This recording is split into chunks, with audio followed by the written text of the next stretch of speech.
శుక్లాంబరధరం విష్ణుం శశివర్ణం చతుర్భుజం ప్రసన్నవదనం ధ్యాయేత్ సర్వవిఘ్నోపశాంతయే.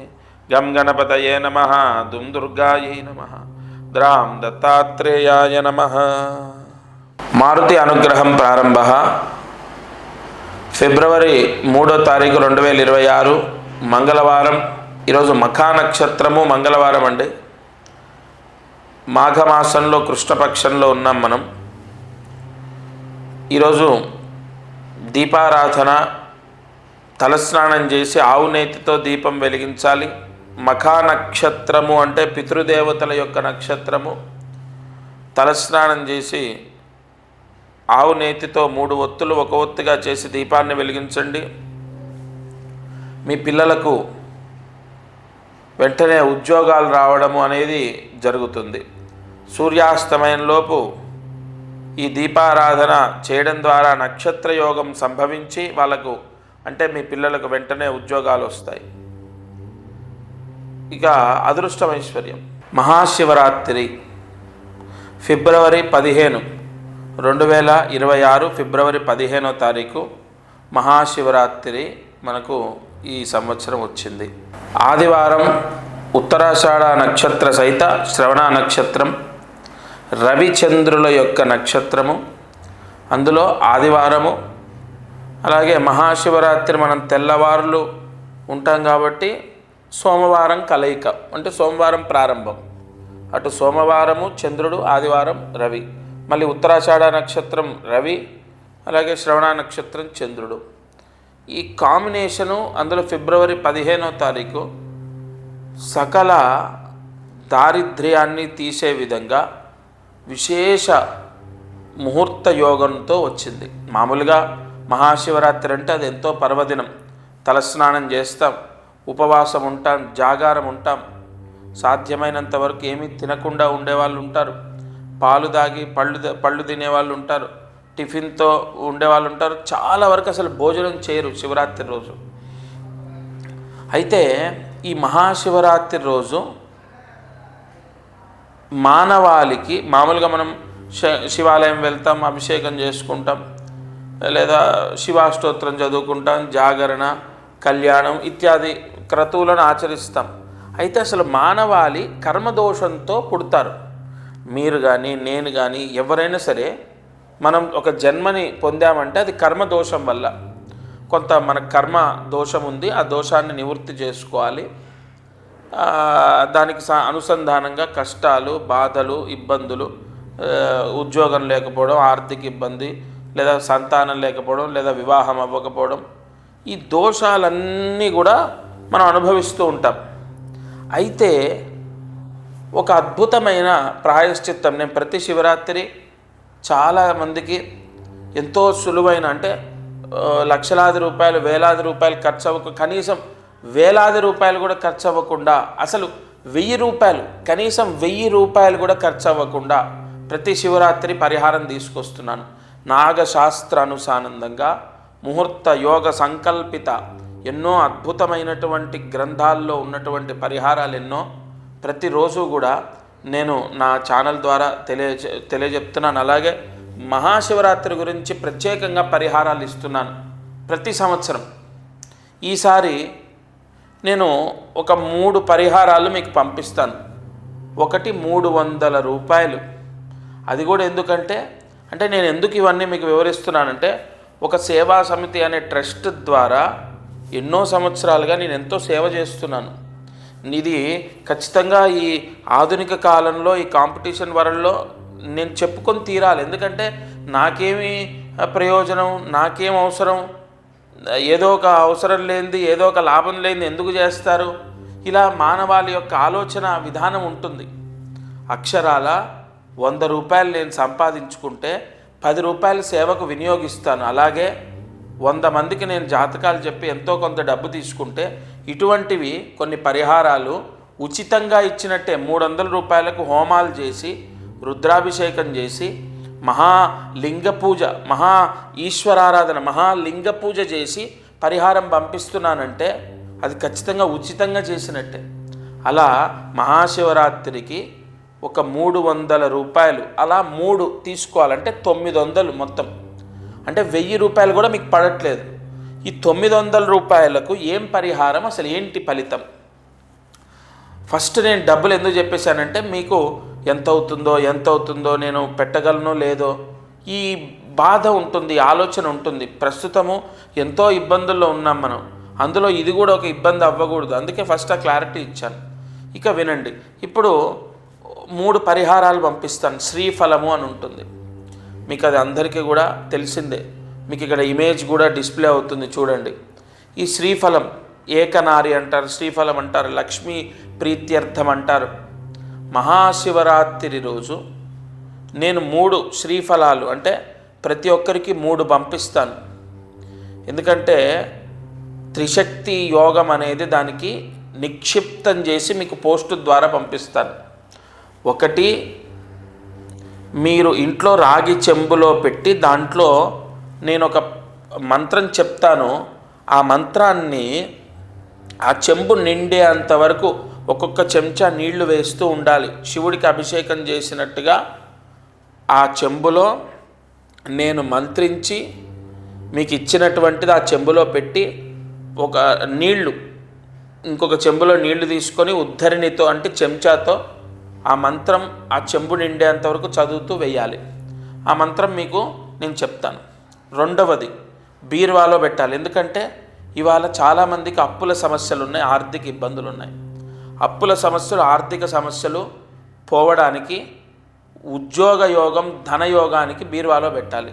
అలాగే ఈ చెంబులో పెట్టి అభిషేకం చేయడం ద్వారా నేను చెప్పిన మంత్రంతో ఆ ఇంట్లో వివాహం అవ్వడం, ఇల్లు కట్టుకోవడం, లేదా సంతానం కలగడం, లేదా ఎగ్జామ్ పాస్ అవ్వడం, బాగా చదువు రావడం, అంటే అంతా శుభయోగాలు. పెళ్ళి అవ్వటం, ఎగ్జామ్ పాస్ అవ్వడం, మంచి సీట్ రావడం, లేదా ఎగ్జామ్స్ ఏదైనా బ్యాక్లాగ్స్ ఉంటే ఎగ్జామ్స్ మిగిలిపోతే అవి క్లియర్ చేయటం, లేదు సొంత ఇల్లు కట్టుకోవడం, సంతాన యోగం, వివాహ యోగం ఇత్యాది యోగాలు. అలాగే బీరువాలో పెట్టినందుకు అప్పులు పోతాయి, ఆర్థిక ఇబ్బందులు పోతాయి, రావాల్సిన డబ్బు వస్తుంది, ఉద్యోగం వస్తుంది. ముఖ్యంగా వ్యాపారంలో నరదృష్టి పోతుంది, విపరీతంగా వ్యాపారంలో కలిసి వస్తుంది. ఈ శివరాత్రి నేను చెప్పిన పరిహారం చేసిన తర్వాత మీ కౌంటర్ పెరిగిందా లేదా, మీ అంటే గల్లపై అంటే మన ఇన్కమ్ పెరిగిందా లేదా మీకు ప్రత్యక్షంగా కనపడుతుంది. ఇక మూడవది ఒక ఎర్రటి బట్టలో ఒక బ్లౌజ్ పీస్లో కట్టి, మూడవది మీ ఇంటి ద్వారానికి లోపల భాగంలో కట్టాలి. ఎందుకంటే చాలామంది అద్దింట్లో ఉంటున్నారు, లేదా సొంతిల్లైనా వాస్తు ప్రభావం ఎప్పుడైతే బలంగా ఉంటుందో, మనకు ఈశాన్యంలో పూజా గది ఉంది, ఈశాన్యం ఖాళీగా ఉంది, ఆగ్నేయంలో కిచెన్ ఉంది, నైరుతిలో బెడ్రూమ్ ఉంది. ఇది ఇలా బేసిక్ వాస్తు కాదు. అసలు ఇంట్లో వస్తువులు కూడా మనం కొన్ని పెట్టుకోని చోట అంటే పెట్టకూడని చోట పెడతాం. బాత్రూమ్కి ఎదురుగా అద్దం పెట్టకూడదు, అది మనం పెడతాం.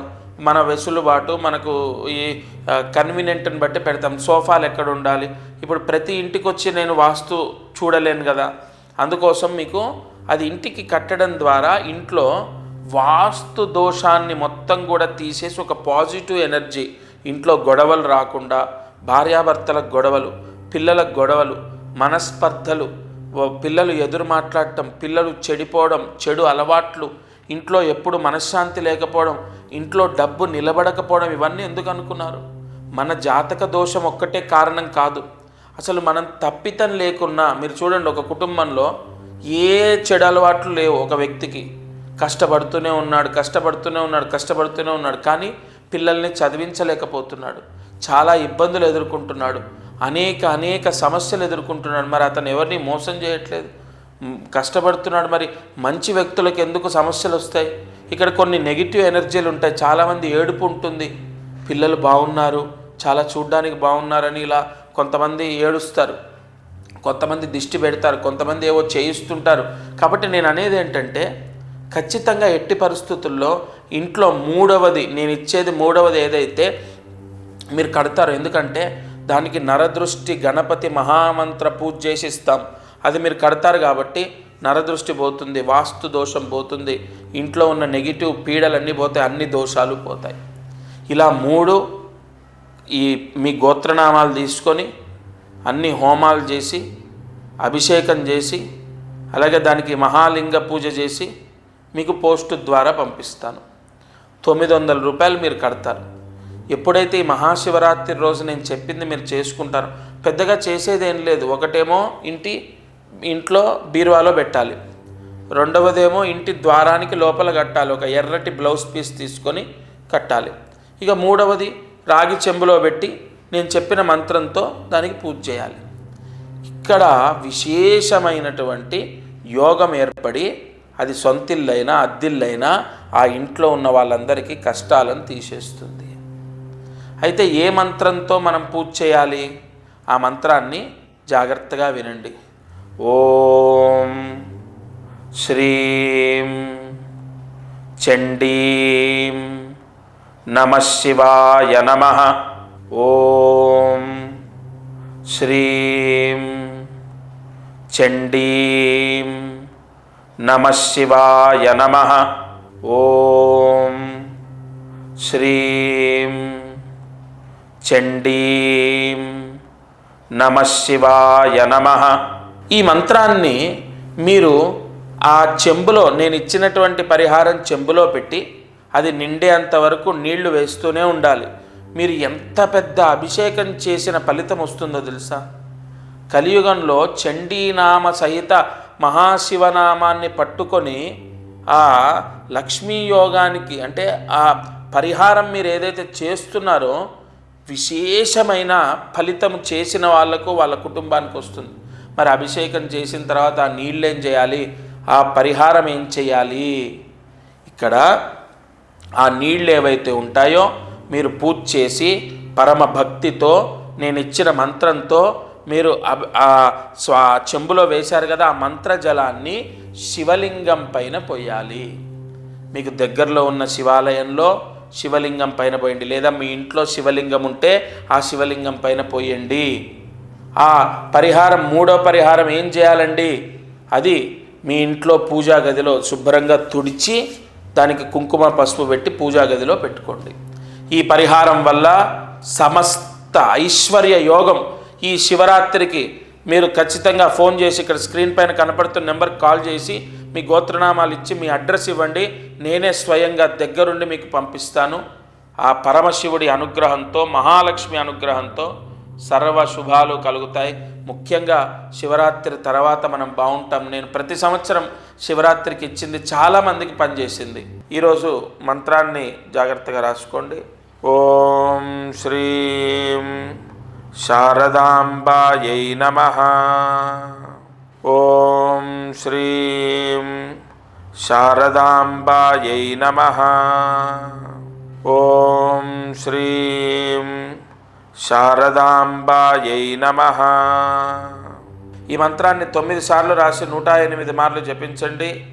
ఎవరైతే ఈ మంత్ర జపం చేస్తారో వాళ్ళ ఇంట్లో కుటుంబ సభ్యులు ఎవరైతే ఉంటారో వాళ్ళందరికీ కూడా విద్యాయోగము సంభవిస్తుంది. లేదు చదువుకునంటే వయసు, పెద్ద వయసు 60 ఏళ్ళు 40 ఏళ్ళు, ఇంకా విద్యాయోగము దేనికోసము అలా ఏముండదు. మీరు చదివితే మీ పిల్లల్ని రక్షిస్తుంది, చదువుకునే వాళ్ళు చదివితే వాళ్ళనే రక్షిస్తుంది. కొన్ని ముహూర్తాల్లో కొన్ని మంత్రాలు ఖచ్చితమైన ఫలితాన్ని ఇస్తాయి. మీ పిల్లలు బాగా చదవాలి అంటే ఈ మంత్రం చదువుకోవాలి. ఇక ప్రతిరోజు మారుతి అనుగ్రహం ఛానల్లో అనేక పరిహారాలు తెలియజెప్తున్నాను. రాశి ఫలితాలు కూడా ప్రతి నిత్యము, ప్రతి వారము రాశి ఫలితాలు, 12 రాశుల ఫలితాలు కూడా తెలియజేస్తాను రాబోయే రోజుల్లో. అయితే మహాశివరాత్రి పరిహారము ఎవరు కూడా లైట్ తీసుకోవద్దండి. ఎందుకంటే ప్రతి సంవత్సరం శివరాత్రికి నేను ఇచ్చే పరిహారాలు 2008 నుండి, ఇప్పుడు కాదు, గత కొన్ని సంవత్సరాల నుంచి ఒక ఆవాహన శక్తి, ఒక ఆయుధ శక్తి, ఒక రుద్రశక్తి. మరి నాకు ఆ శివరాత్రికి ఉన్న అనుబంధమో లేదా మీకు ఆ పరమశివుడికి ఉన్న అనుగ్రహమో కానీ చాలామందికి క్లియర్ అవుతున్నాయి. సరే, నేను ఎప్పుడు గురుగారు ఇంతే చెప్తారులే, కాదండి. ఈ మాట కాక ఏమని చెప్పాలి చెప్పండి? మీరు బాగోరు, మీ కష్టాలు పోవు అని చెప్పొచ్చా? ఎంతోమందికి మంచి జరుగుతుంది, నా కళ్ళ చూస్తున్నాను, నా చెవులో వింటున్నాను. అవ్వని వాళ్ళు కూడా ఉన్నారు. వాళ్ళ కోసమే నేను పదే పదే తాపత్రయపడేది. నేను మనస్ఫూర్తిగా చెప్తున్నాను, ఆ శంకరుడి సాక్షిగా నేను ప్రతిరోజు కోరుకునేది ఒకటే, అయ్యా అయ్యా నన్ను ఆశ్రయించిన వాళ్ళు ఖచ్చితంగా బయటపడుతున్నారు, ఇంకొద్ది మంది ఉన్నారు, వాళ్ళని కూడా రక్షించు. మావి పెద్ద పెద్ద కోరికలు కాదు, ప్రతిరోజు మొక్కుతాను. ఈ శివరాత్రి మీరు తప్పకుండా చేసుకోండి. 900 రూపాయలు మనం ఇవాళ దేనికి ఖర్చు పెడుతున్నామో మీకు కూడా తెలుసు. పుణ్యానికి, ఒక ప్రాయశ్చిత్తానికి, చాలా ఒక విశేషమైన పవిత్రమైన కార్యానికి మనం ఎన్నో ఖర్చులు చేస్తామండి. తెలియక చేస్తాం, తెలిసి చేస్తాం, ఎన్నో పోగొడతాం, వృధా ఖర్చులు అవుతాయి. ఇవాళ 2-3 రోజులు మందులు, ఒక 10 రోజులు మందులు మింగితే అయిపోతాయి. ఈశ్వరుడు సంపూర్ణ వరాన్ని ప్రసాదించే భోలా శంకరుడు. మీరు మనస్ఫూర్తిగా దండం పెట్టుకొని, అయ్యా గురుగారు చెప్పారు, నేను చేస్తున్నా, నాకు ఈ కష్టాలు ఉన్నాయి, గురుగారు చెప్పేవి ఎన్నో చేస్తున్నాను నేను, అయినా నాకు నా బాధ నన్ను విడిచిపెట్టట్లే, ఎన్ని జన్మల పాపము నేను అనుభవిస్తున్నాను, నాకు ఈ పని చేసి పెట్టు, నాకు ఇగో మా అమ్మాయి గురించి, లేదా మా అబ్బాయి గురించి, లేదా నా భర్త గురించి, లేదా ఇగో ఆర్థిక సమస్యలు, లేదా ఇగో ఉద్యోగ సమస్య, అది ఏదో అది ఆ పరమశివుణ్ణి మీరు వేడుకోండి. నా తరఫున నేను మీ గోత్రనామాలు తీసుకొని నేను చేస్తా.